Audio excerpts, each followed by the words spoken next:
பெரியவனே, உண்மையதான் சொல்றியா? அவ சிநேகிதி ஒருத்தி விடாம விசாரிச்சு பாத்தியா? வீடு புண்ணும் தேடி பார்த்துட்டேன், அன்பாவும் கேட்டு பார்த்துட்டேன், அடிச்சும் மிரட்டி பார்த்துட்டேன்.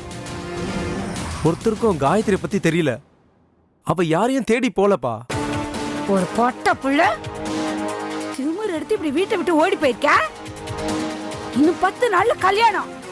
ஊர்க்காரங்க முன்னாடி நம்மள எல்லாம் சந்தி சிரிக்க வச்சுட்டாளே. ஓங்கி மிதிச்ச ஒரு கிளம்பு அப்பளமா நொறுங்கி போயிடும். உள்ள வளர்த்திருக்கலாம் புள்ள. என்ன மிதிச்சு என்னைய புண்ணியா? அவ என் பேச்சுக்கு அடங்கித்தான் இருந்த. உன் தங்கச்சி மாவன் தான் ராத்திரி வீடு பூந்து தூக்கி அவளை இப்படி ஓட வச்சுட்டேன்.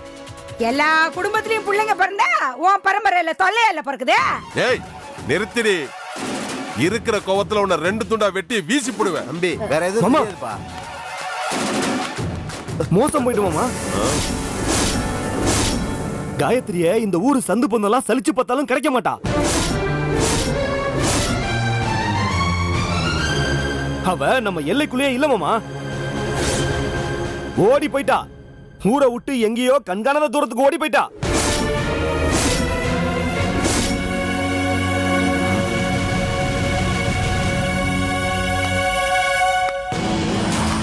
மர்மவனே வேணாம்டா. என் மகளை பத்தி ஏதாவது தப்பா சொல்லி என் கோபத்தை கொக்கி போட்டு இழுக்காத. நான் தப்பா சொல்லல. நீ என் தாய் மாமன். நீ என்ன கோபத்துல அறுத்து வீசினா கூட எவனும் கேட்க மாட்டான். உனக்கு அந்த உரிமையும் இருக்கு. நீ என்ன கொல்றதுக்கு முன்னாடி நான் சொல்ற உண்மையை கேளு. சொல்றா. என்கிட்ட சொல்றதை எல்லாத்தையும் சொல்லு.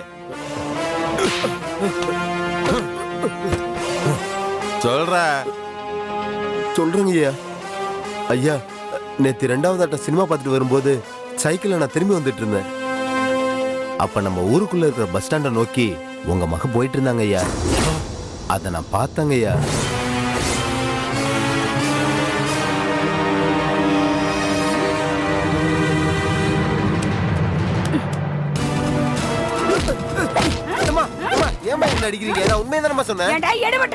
நேத்து ராத்திரி பாத்தீல?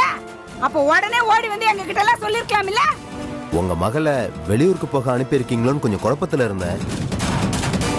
ஆனா உங்க பொண்ணு ஊரை விட்டு ஓடி போறாங்கன்னு எனக்கு எப்படிமா தெரியும்? முன்னாடியே வந்து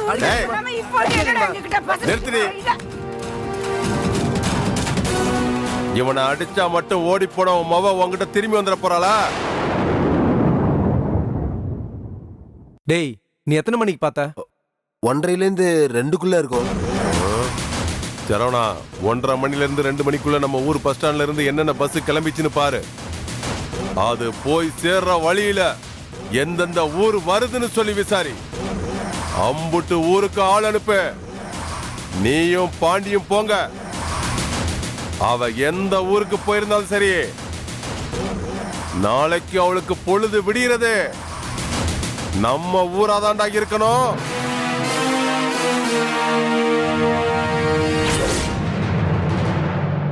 சரிப்பா. ஏய் வாங்கடா. சரவணா ஓடி போனது உன் தங்கச்சி மட்டும் இல்லடா, அப்பனோட மானமும் தான். பத்திரமா கொண்டு வந்து சேர்க்கணும். சரிப்பா வாங்க.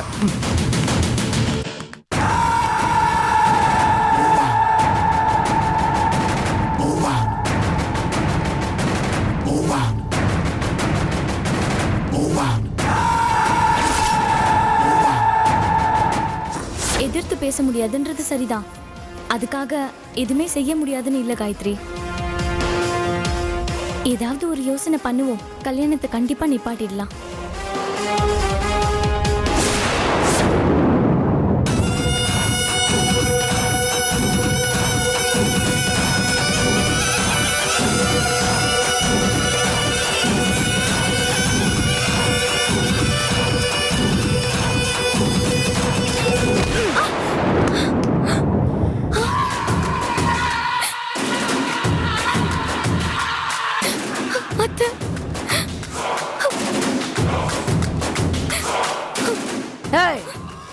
எங்கடி அம்மாவ எந்த ஊருக்கு அனுப்பி வச்சிட்டிய? சத்தியமா எனக்கு தெரியாது அத்தை.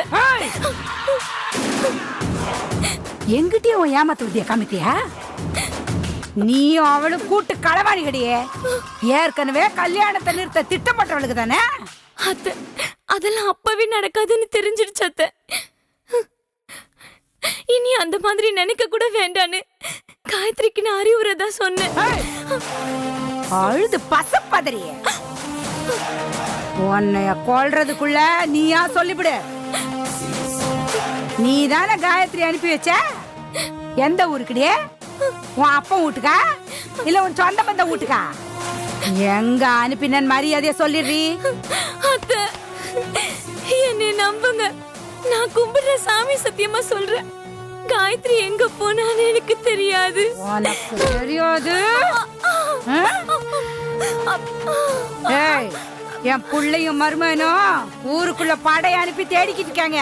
அவளை அனுப்பி வச்சது நீதான் மட்டும் தெரியும் வந்துச்சு. உன்னை கணத்துக்குள்ள போட்டு தண்ணிக்குள்ளே சமாதி ஆக்கப்படுவேன்.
சார், எதிர் வீட்டு வாட்ச்மேனை கொலை பண்ண குற்றத்துக்காக நாங்க உங்களை அரெஸ்ட் பண்ண வந்திருக்கோம்.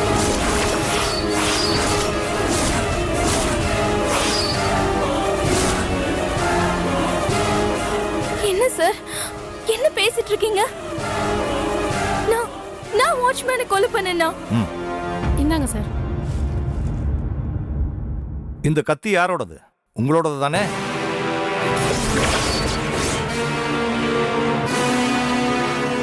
ஆமா, இது எங்க வீட்டு கத்தி தான். ஆனா இது காணாம போய் 2 நாள் ஆச்சு. ஆனா கத்தியில இருக்கிறது உங்களோட கைரேகை. சோ இத கடைசியா யூஸ் பண்ணதும் நீங்க தான். சார், அதுக்காக நான் கொலை பண்ண நீங்க எப்படி சார் சொல்லுவீங்க? ஆதாரத்தோட தான் சொல்றேன்.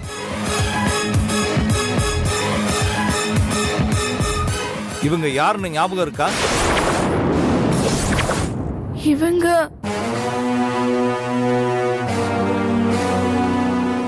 உங்க வீட்டுக்கு காய்கறி விற்கிறதுக்காக வரல, உங்க கைரேகை எடுக்கிறதுக்காக தான் வந்தாங்க.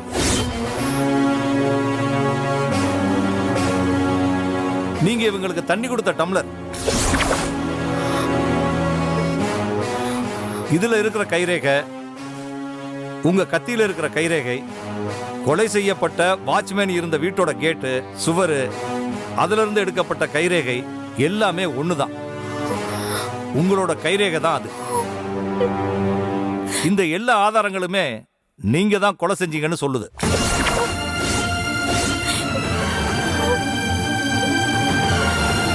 ஐயோ, என்ன சார் இது?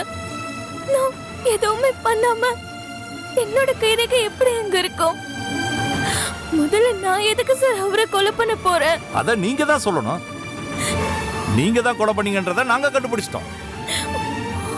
ஏன் எதுக்காக பண்ணீங்கன்னு கொலை செஞ்ச நீங்க தானே சொல்லணும். சார், என்ன நம்புங்க சார். சத்தியமா நான் அந்த கொலையை பண்ணல. எனக்கும் அந்த கொலைக்கும் எந்த சம்பந்தமும் இல்ல. நாங்க இங்க வந்ததே உங்களோட கதையை கேட்கறதுக்காக இல்ல, உங்களை கைது பண்றதுக்காக. இந்த பொண்ணை கூட்டிட்டு போய் வண்டியில ஏத்துங்க. சார் இல்ல சார், என்ன நம்புங்க சார், நான் எதுவுமே பண்ணல சார், எனக்கு எதுவுமே தெரியாது. எது பேசுறதா இருந்தாலும் ஸ்டேஷன்ல வந்து பேசிக்கங்க. எடுத்துட்டு போங்க சார் ப்ளீஸ் சார். சொன்ன கேளு வா. ஏமா வாமா. வான்னு சொல்றேன். இறங்கு. சீக்கிரம் போ.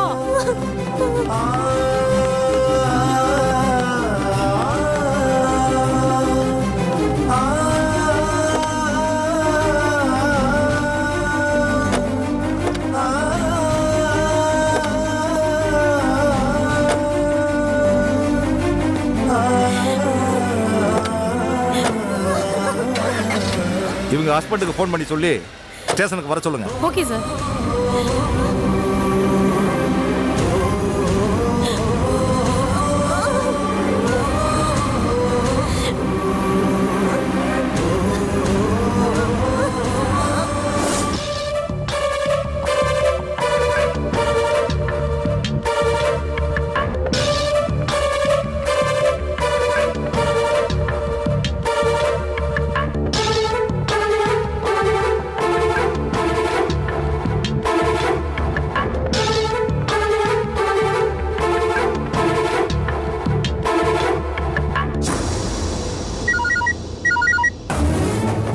ஹலோ. வணக்கம். என் பேர் முத்தையா. ஊர்ல வைத்தியர் முத்தையான்னு சொல்லுவாங்க. ஆமா, சிவனாண்டி தானே பேசுறது? ஆமா, நான் தான் பேசுறேன். ஆமா, உங்க பொண்ணு காயத்ரி காணும்னு தேடுறீங்களா? ஆமா, காயத்ரின்னு பேர் சொல்றீங்க, என் பேரையும் சொல்றீங்க. என் மவளை பாத்தீங்களா? பார்த்தேன். என் வீட்டுல தான் இருக்காங்க. ஆனா ஆனா ஆனா அவ இப்ப பேசுற நிலைமையில இல்ல.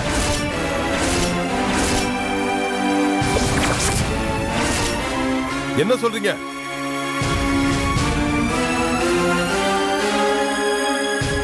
நீங்க உடனே கிளம்பி வாங்க. சரி, நான் உடனே வரேன். இரு. டேய், கார் எடுறா. வா, சீக்கிரம் போணும். எங்கங்க? என் உசுரே ஆடி கிடக்குது. நீ ஆடி போலாம்.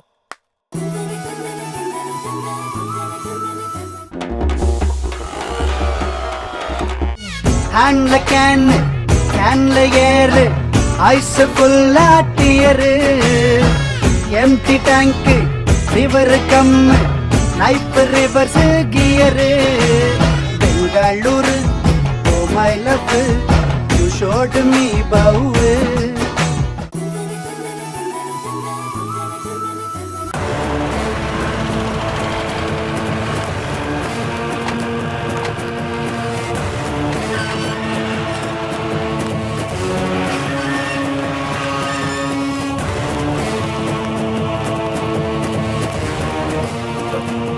ஐயா, ஐயா, யாரு? ஐயா, நீங்க தானே முத்தையா? ஆமா, நீங்க? நான் தான் செவனாண்டி. அதெல்லாம் இருக்கட்டுங்க. என் பொண்ணு எங்க? அவளை எங்க பாத்தியா? இருங்க, கொஞ்சம் பொறுமையா இருங்க, நான் சொல்றேன். ஐயா, நீங்க பொறுமைன்னு சொல்றது என் மனசுக்கு பதட்டமா இருக்கு. என் பொண்ணுக்கு என்னாச்சு?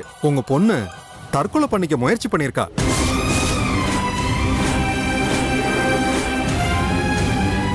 என்ன சொல்றீங்கய்யா?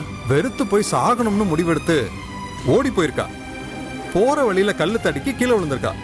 அதுல மயக்கமும் போட்டுட்டா. எங்க ஊர் ஆளுங்க பார்த்துட்டு என்கிட்ட தூக்கிட்டு வந்தாங்க.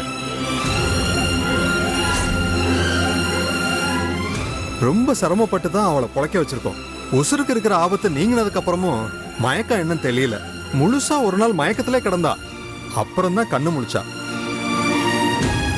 ஏன் பொழைக்க வச்சீங்கன்னு என்கிட்ட சண்டைக்கு வந்தா. அப்பதான் உங்களை பத்தியும் நீங்க ஏற்பாடு பண்ண கல்யாணத்தை பத்தியும் வருத்தமா சொன்ன. ஆனா இப்போ புத்திமதி சொல்லி அமைதிப்படுத்தி வச்சிருக்கேன். இது வரைக்கும் நான் தெய்வத்தை தவிர நான் யாரையும் கையெடுத்து கும்பிட்டு எனக்கு பழக்கம் இல்லையா.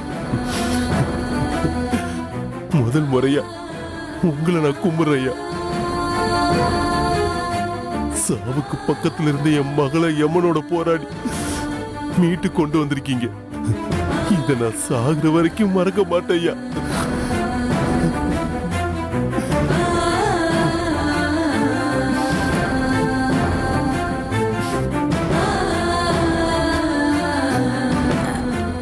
ஐயா, நாங்க என் பிள்ளைய பார்க்கலாமா? பாருங்க, பேசுங்க. உங்க பொண்ணை உங்களோட கூட்டிட்டு போங்க. ஆனா அவகிட்ட கல்யாண பேச்சு மட்டும் எடுக்காதீங்க. என்னடா இவன் இத்தனை வருஷமா பெத்து வளர்த்தவங்க கிட்டேயே அவங்க மகளை பத்தி அறிவுரை சொல்றானேன்னு நினைக்க வேண்டாம். சின்ன வயசுல அவ ஆசைப்பட்டு கை நீட்டி கேட்டதெல்லாம் வாங்கி கொடுத்துருப்பீங்க. ஏன் அவ முகத்துல சிரிப்பும் மனசுல சந்தோஷமும் இருக்கணும்னு தானே? அதே மாதிரி அவ ஆசைப்படுற வாழ்க்கைய வாழ விடுங்க. சந்தோஷமா இருப்பா. நான் ஏதாவது தப்பா பேசியிருந்தா என்ன மன்னிச்சிருங்க. உங்க பொண்ணு வீட்டுக்குள்ளதான் இருக்கா, போய் பாருங்க. ஐயா நீங்களும். பரவாயில்லங்க, உங்க பொண்ணுக்கு நீங்க தானே ஆறுதல் சொல்லணும். போய் பாருங்க, போங்க.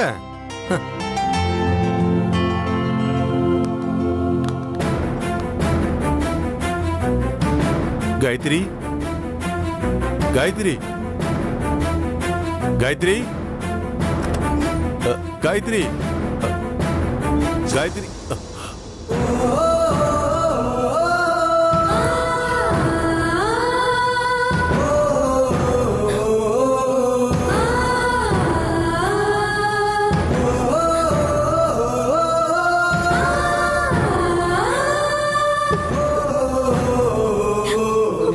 எடி அறிவு கிட்டவல, அப்படி என்னடி ஊர்ல நடக்காத நாங்க உனக்கு செஞ்சுட்டோம், அப்படியே எங்களை எல்லாம் பதறடிச்சுட்ட. இப்போ உசுர மாச்சுக்கிற அளவுக்கு அவளுக்கு என்ன அழிவு நடந்து போச்சு, அதை நான் கேட்க வேணா?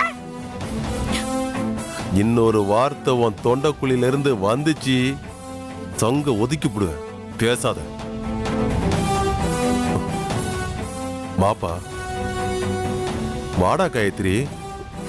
உங்க அப்பா கூப்பிடுறாயில, வாடி. ஏய், வெளியே போ, போடி வெளியே.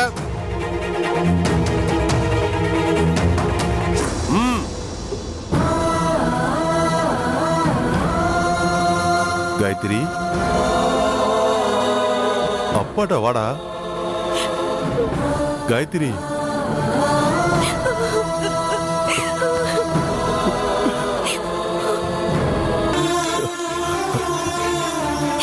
ஏமா ஏமா இப்படி பண்ணிவிட்ட? நீ பிறந்ததுல இருந்து அப்பா நெஞ்சில தானே தூங்க வச்சிருக்க. ஒத்த வார்த்தை கத்தி பேசிருப்பனமா?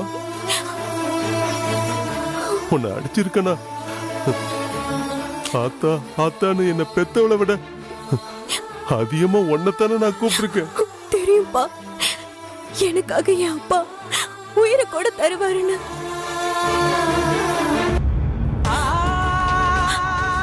அதே அப்பா எனக்கு பிடிக்காத ஒரு விஷயத்த செய்வாருன்னு அவர் கையாலேயே என் மொத்த எதிர்காலத்தையும் தீ வச்சு எரிப்பாருன்னு நான் எதிர்பார்க்கவே இல்லப்பா.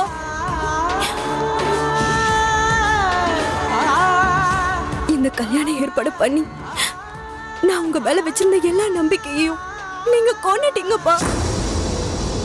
அதுக்கு என்னையே நீங்க நேரடியா கொண்டு இருக்கலாமேப்பா. என்னத்தா வார்த்தைக்கு பதிலா வால் எடுத்து வீசிறிய?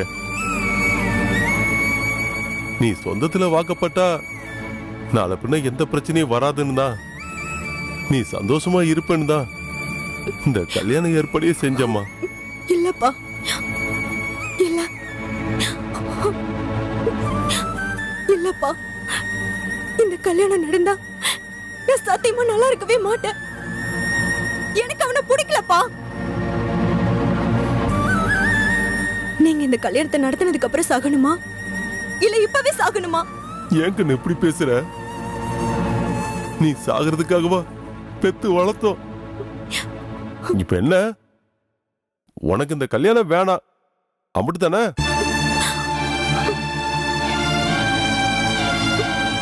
பண்ணலாமா? அப்பா இந்த கல்யாணத்தை இதோட நிப்பாட்டி போறாமா? அப்பா நெசந்தா ஆத்தா, நெசந்தா.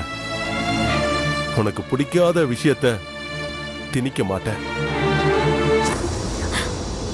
இந்த கல்யாணத்தை நானே நிப்பாட்டி போறேன். போதுமா?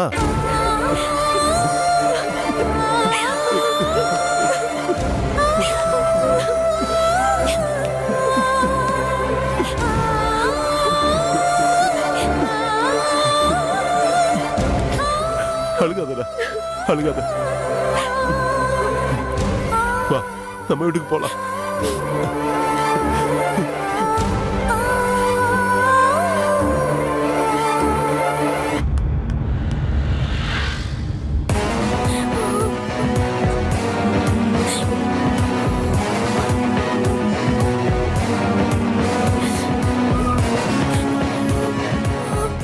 சொல்லு, வாட்ச்மேனை எதுக்காக கொலை பண்ண? சொல்லு, வாட்ச்மேனை எதுக்காக கொலை பண்ண? சார், சத்தியமா நான் அவரை கொலை பண்ணல. கொலை நடந்த அன்னைக்கு காலையில என்னோட ஹஸ்பண்ட் சொல்லிதான் எனக்கு விஷயமே தெரியும்.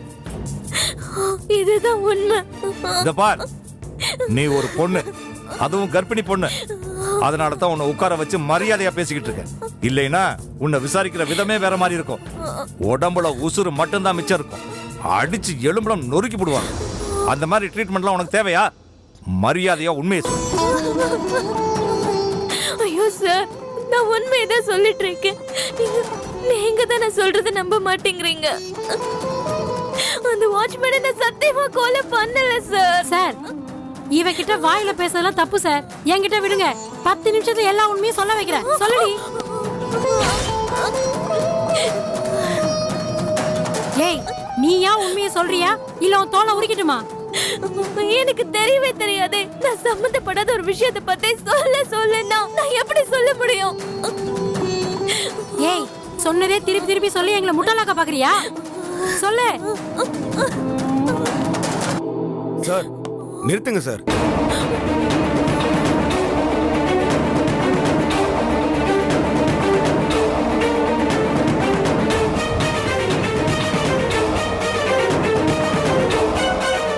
ட்ரெய்லர் பார்க்குறதுக்கும் சரி, அண்ட் எனி ஃபியூச்சர் அப்டேட்ஸாக இருக்கட்டும், ட்ரெண்ட் மியூசிக்கை சப்ஸ்கிரைப் பண்ணுங்கள். கண்டிப்பா ட்ரெண்ட் மியூசிக்கை சப்ஸ்கிரைப் பண்ணுங்க.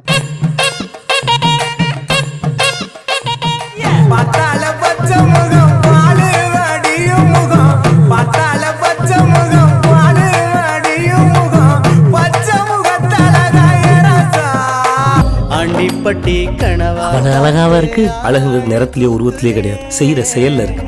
ஐத்த பொண்ணு என்ன தாக்குதே.